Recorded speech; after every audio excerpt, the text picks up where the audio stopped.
Hello, this is David from DN Cognitive Counseling. In the many years that I've worked, one of the most difficult things to get past is somebody's own belief of their inability to accomplish or do things. In psychology, this is a concept called learned helplessness. Learned helplessness is the idea, basically, as the word sounds, that you've learned that you can't do for yourself.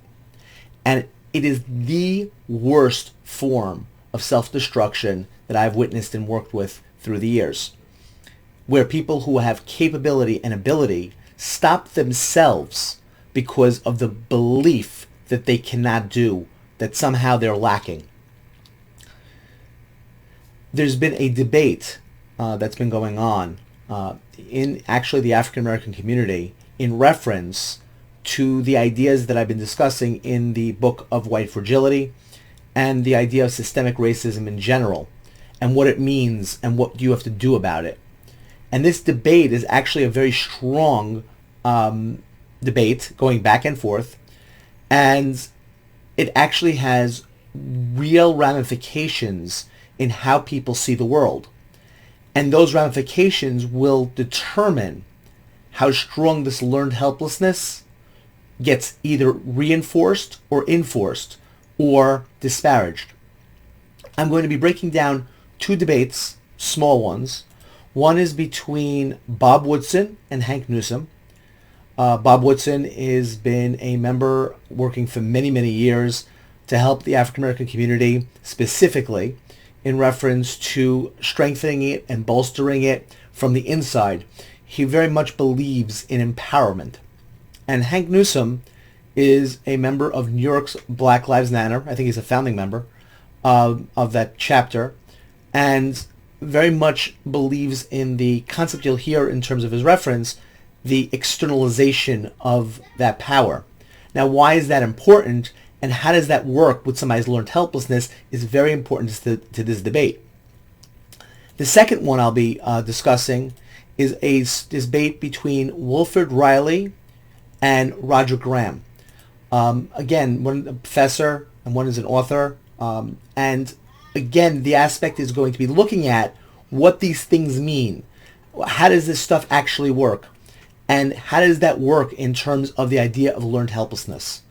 So I'm going to start off with the Bob Woodson and the Hank Newsom in terms of their discussion, and then we'll go to the other one in a moment. Get back to what you're saying. Black representation doesn't equate to black power. Like, black representation doesn't equate to black power. When we say systemic racism, we start talking about wealth, what you said, we start talking about redlining, we start talking about all of these issues. And as Dr. King said, everybody loves Dr. King, you can't tell a man to pull his bootstraps up if he doesn't have a pair of boots. Well, let me just ask you. You can tell a man to pull himself up by his bootstraps if he doesn't have boots. The idea is that you don't have power. That's the message. Okay, very clear.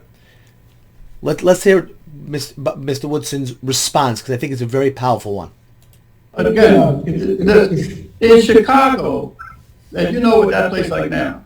In 1929, blacks had 731 businesses, $100 million in real estate assets, with a 15% out of wedlock birth. Tell me, in the face of redlining and all those other things you make, how were we able to accumulate wealth and have stable, and I can run down every city that had hotels and they had stable communities. How were we able to do that during the jury segregation when we were being lynched every day? How were we able to we weren't killing each other. We didn't have a black on black crime back then. Tell me how we were able to do that back then and we can't do that now. Tell me why were we able to do it when we were literally in segregation? Can you? Bob Woodson's question is a really powerful question, because he's basically stating that during the segregation, during the height of really systematic racism, where it was part of the law of the land, where racism was what you basically would break the law if you broke. If you weren't racist, you were breaking the law. So if you mixed or you allowed people to drink in the same water fountains, that would be illegal at the time. And what he's saying is we had a higher standard of living and accumulated more wealth during that time period. Now, this is something not discussed by most people that discuss about systematic racism, including in the book White Fragility, that this type of history isn't looked at all. And I think it's very powerful to understand this type of question, and I want you to listen to Mr. Newsom's response. Tell me, give me an answer to that. I believe we had a strong black community. I believe we had a stronger black community. Now, if you wanted to understand somebody who just lost a debate, look at that face that you see on the screen right now. The statement of saying that we had a stronger black community is basically acknowledging that you have boots. And you had boots then that you were able to pull by the bootstraps. The fact is that the argument now of saying we don't have boots so we can't pull ourselves up is part of the problem of learned helplessness. I believe that black people, I believe that we had a stronger. There you go. Now we had a stronger black community. Now, right now, we are fractured, right? We are fractured, and there's not enough being done to pull our people together. But here's the thing. This is what we're doing as Black Lives Matter New York, as Black Opportunities. We're trying to build black community, right? And if you listen... I wish that was the case. If you listen to Don Lemon describing what the idea of what Black Lives Matter is across the board, they're actually not focused on the community. They're focused on specifically racist ideology when they see racism. Now, again, I'm not saying that's not a good cause. I'm just saying it's not what it's doing. And I think this is one of the biggest problems with the name, that Black Lives Matter, and why most people now have a visceral reaction to it. Because I think they said when this first started out, I think 82% or something like that were in favor of the protests and things of that nature, and now it's down to 62, 70, something like that. It dropped dramatically to 48, and the reason why has to do with that they're not doing enough to promote what's going on in the communities, and in fact, people are feeling like, well, if it wasn't a matter of this, when it's these children that are being killed, they don't do anything. And when people are being hurt, they're not there to support them. And they're saying that the name is really not Black Lives Matter, like all black lives, but only specific black lives when it is a racial component. And this is really where I think the problem comes about, where people get upset. But as you heard very simply here, that as Mr. Newsom pointed out, and I think that this entire debate came down to that one question and that one response in terms of undermining exactly Mr. Newsom's entire argument about the nature. Because when you use the historical perspective, and it's something that I actually agree with Mr. Woodson about, so I do have to say that, I've always believed in my clients' abilities to be able to be successful. No matter what their situation was, no matter where they come from, no matter what their background was. Not to say there aren't things they have to overcome and obstacles they have to deal with in life. But I always believed in their ability to be successful. If you believe that, then you believe in your client's agency. You believe they have power to do something. When you tell them that it's the outside world, that there's a system that's going to stop them and there's nothing they can do about it, you breed that learned helplessness that I was talking about earlier. So that's the way that Mr. Newsom gives an answer to this, but I'm going to go through one more point that he brings up in a second that I think is very important to understand. Everybody's talking about unity. We're just trying to figure out how to do it, right? And I'm going to tell you, I can walk it better than I talk it. I can show you better than I can tell you. And the aspect of the need for unity is a very important one. But more importantly is what he talks about here. And that is the reason why that statement that he made to Mr. Woodson is not being talked about more in the mainstream and talked about more in terms of people in general. And I want you to hear very quickly, Mr. Newsom came about this in a weird way. He asked him where Mr. Woodson was born and how his parents were. I didn't know where he was going with this until this. Right. And what both my parents always taught me was there's in-house conversations and there's out-house conversations. When I'm speaking out to the world, I'm not belittling black people. When I speak into our world, into our people, then you got messages on doing for self, right? But I'm not feeding into their narrative by speaking out in the world, oh, here's what black people need to do. That's not, they have so much, they have so many people to do that they don't need us to do that. And I don't beg them for anything. All I want is what every American has. I want equal protection under the Constitution.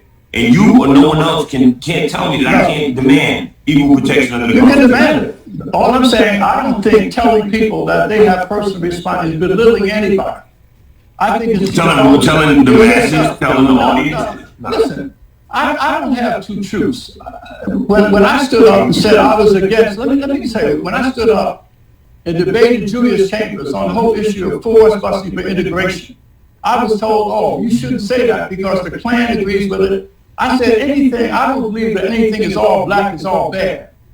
And I said to him, right before the New York Bar Association, I said to him, if you have two circumstances, one is all black, but there's a presence of excellence, and B, there's diminished excellence, where should we send our kids? He said, to school B.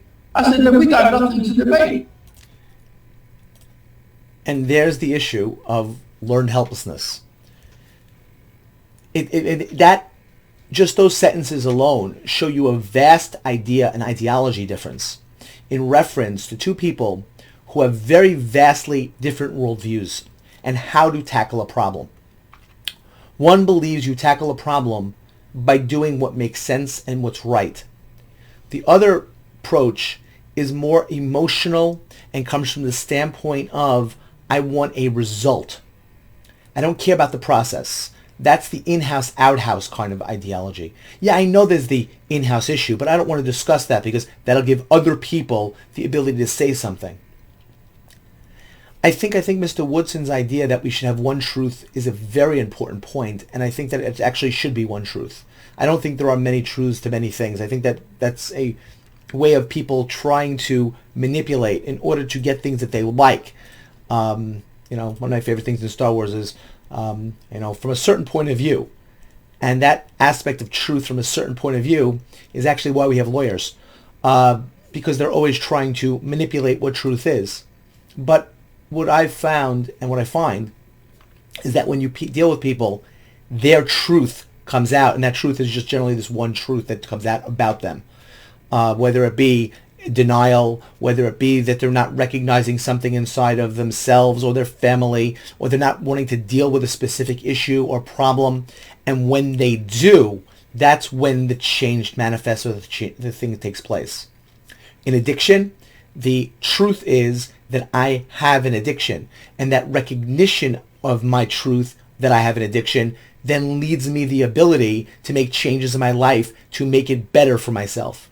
If I have a toxic relationship and I'm involved in this toxic relationship and I'm going around in circles, the truth of recognizing the toxic relationship gives me the strength and the ability either to help it to fix if it's something that I'm doing to bring to it, or the ability for me to get out and realize the person I chose for myself wasn't good. So the truth helps you to get to a reality, be able to change. But when you create a false narrative, a false ideology, that what ends up happening is you create this false truth in your head, where you're calling it truth, and then you try to act that way, and it doesn't solve any problem. You just keep going around in circles, hurting yourself more. Which brings us to the second debate. And again, this is between Mr. Riley and Mr. Graham. And Mr. Graham, I think, is a professor, but I think it's a really powerful debate. And again, I want to go through it also in just a couple of minutes, and then break down where I think the entire debate falls on its head. And afterwards is actually they're talking past each other. because they're really talking about two different things. But I think it's really important to see the beginning part because it really puts into focus the difference between when people talk about systemic racism as opposed to when people talk about the nature of equity versus equality. But we'll get to that in a sec. Ethnic population. This is one of the oldest human vices, and we in the West over the past 100 years have managed to add a genetic gloss to this ancient demon. And obviously there have historically been at least some systems constructed on the basis of widely shared individual racist attitudes. So during segregation in the U.S. South, for example, the era of Jim Crow, a black person, a white person, and in many or most cases a Native American individual would be forced to buy a home or even drink water in a very specific area, literally determined by the color of your skin. But that's not what scholar activists in 2020 very often mean when they talk about systemic racism. Very, very often, and I'll cite the articles as we go back and forth during this conversation, they simply mean any facially neutral system, such as the SAT exam, that produces different outcomes for different groups of people. So, preparing for this and just training as a scholar, reading through Kendi and Angelo, classic Peggy McIntosh, the other major pieces on point, the basic claim of the systemic racism school is that there must be hidden current biases within most American systems of the kind I just described. Just pulling up a standard definition from Wikipedia or Britannica of systemic racism, you get this. Systemic/institutional racism is a form of actual racism that is embedded as normal practice within society. It leads to such issues as discrimination in criminal justice, employment, housing, healthcare, political power, and education, among other issues. And in virtually every journal piece I've ever read about this, the great piece of evidence that is given for systemic racism is performance gaps between groups. So, for example, all groups actually do fairly well by this point, by global standards, but there are obvious score gaps on the SAT exam.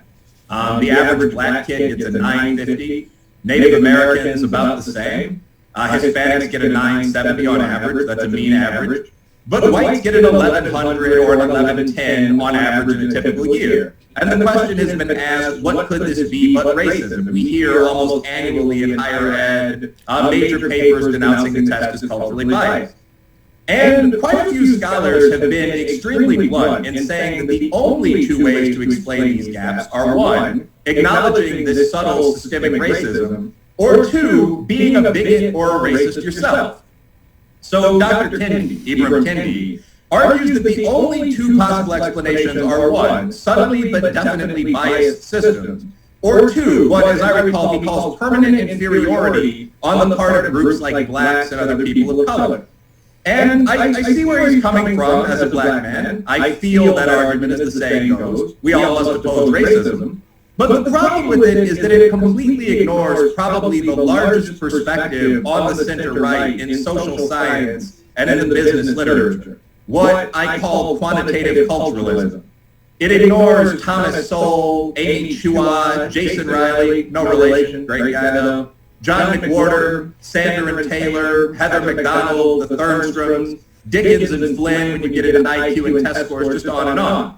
So the reality, and this is kind of my core point here, is that adjustment for changeable, situational, and cultural characteristics like study time, family structure, just plain living in the South, in the case of, for example, standardized testing, eliminates most of the gaps that activists attribute to racism and racists attribute to genetics.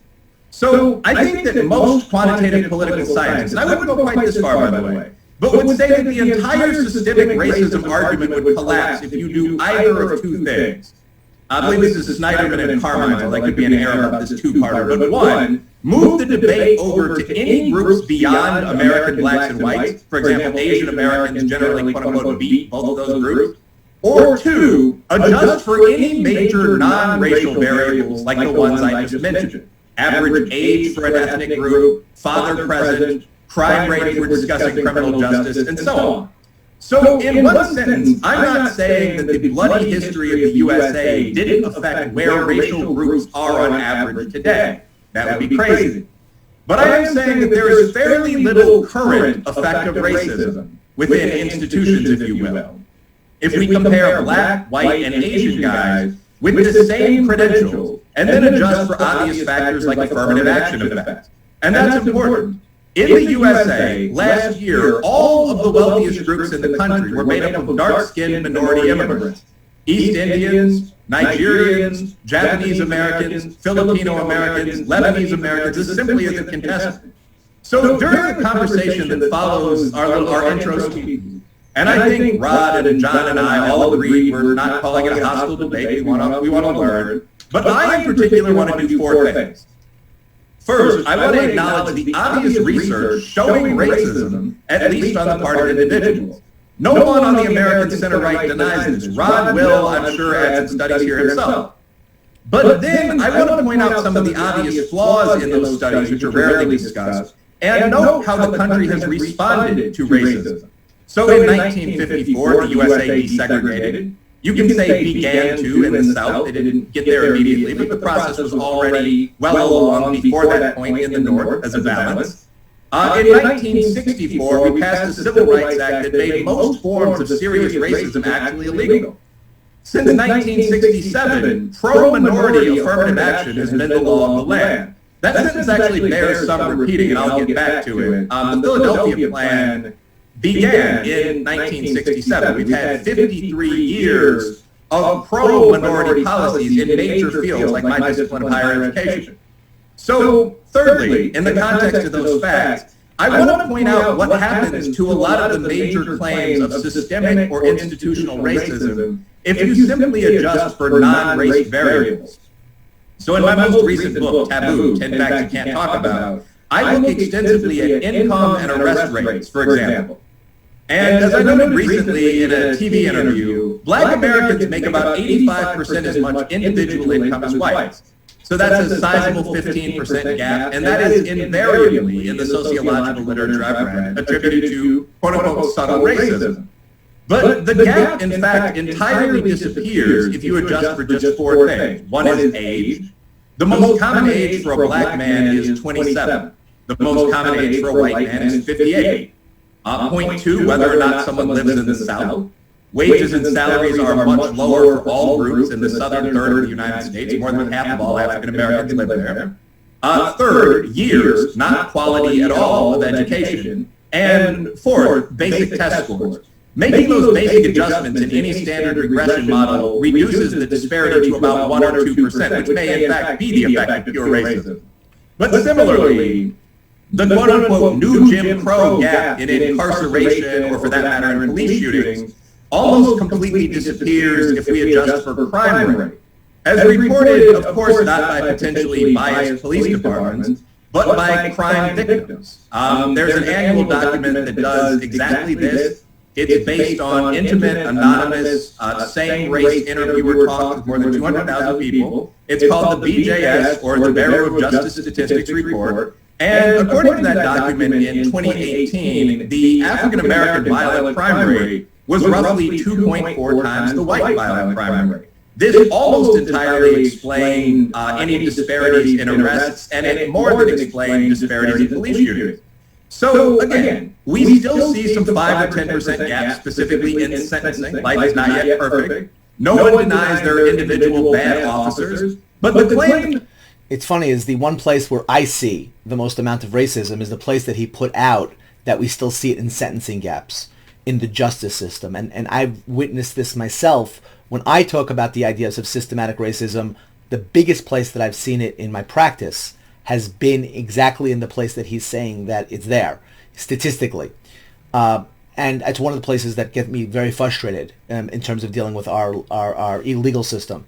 I've always, instead of calling it the justice system, I call it the injustice system, based upon a lot of the things he just mentioned.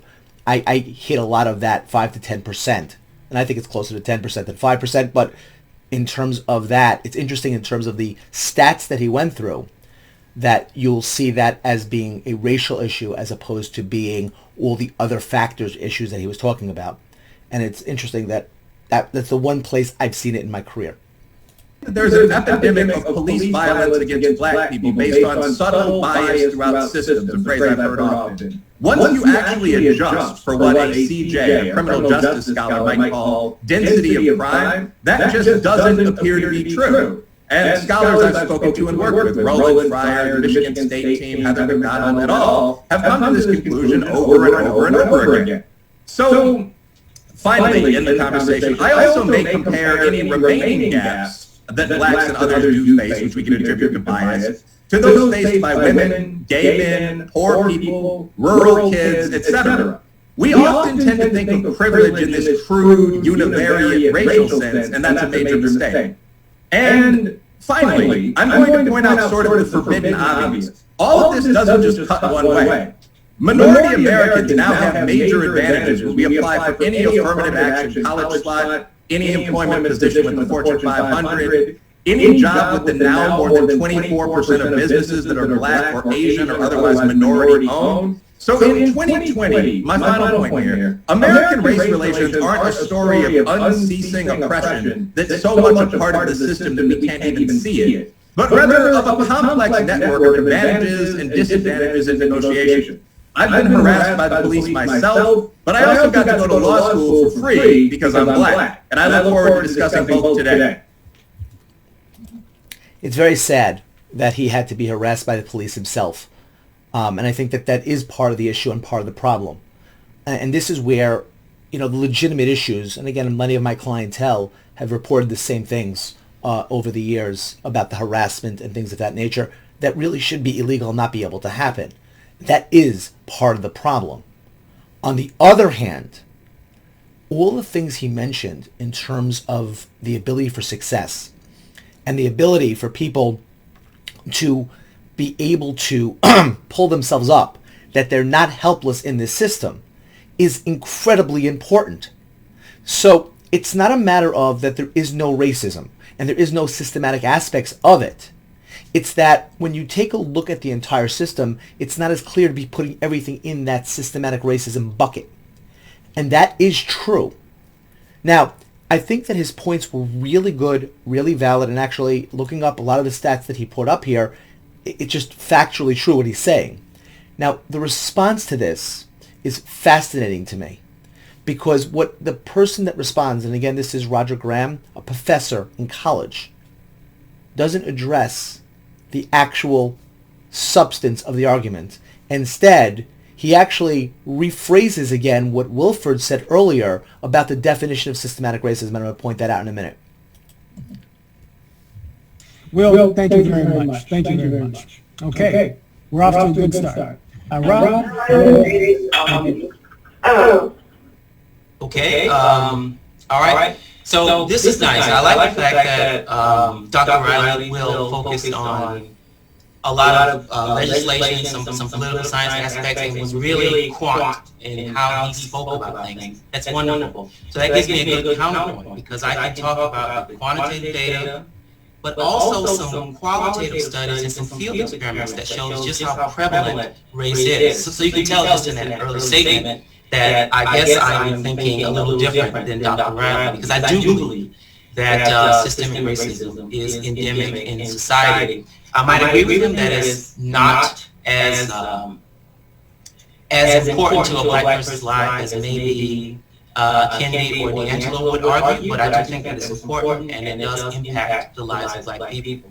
I think it's important. I wasn't planning on pointing out some of the data, but it might be necessary. Because we focus a lot on politics, on policing, and maybe income and employment, as Dr. Riley did, but this is pervasive across the board, these differences between black and white.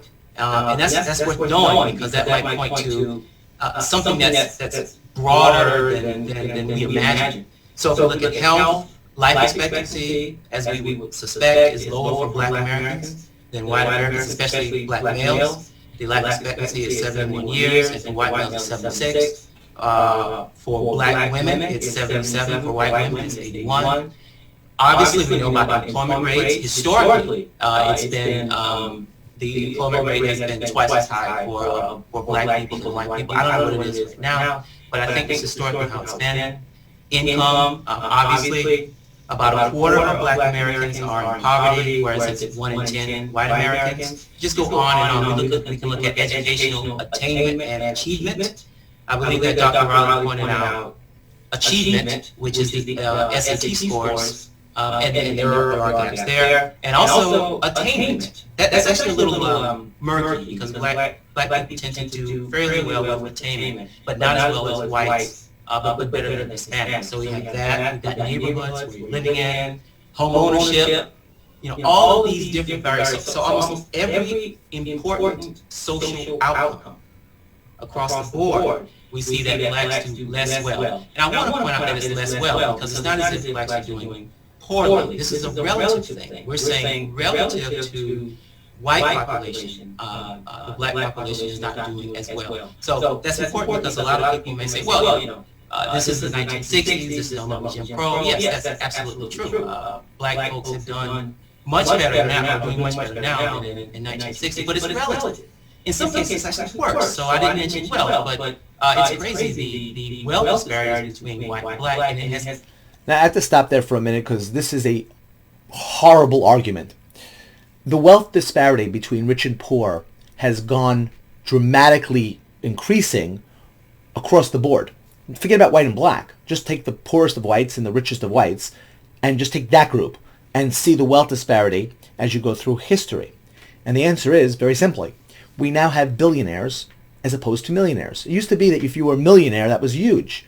But the fact is that the rich continue to get richer, the poor continue to get poorer because of the nature of what they do. And if you read through economics and understanding how economics work, then you understand why that works.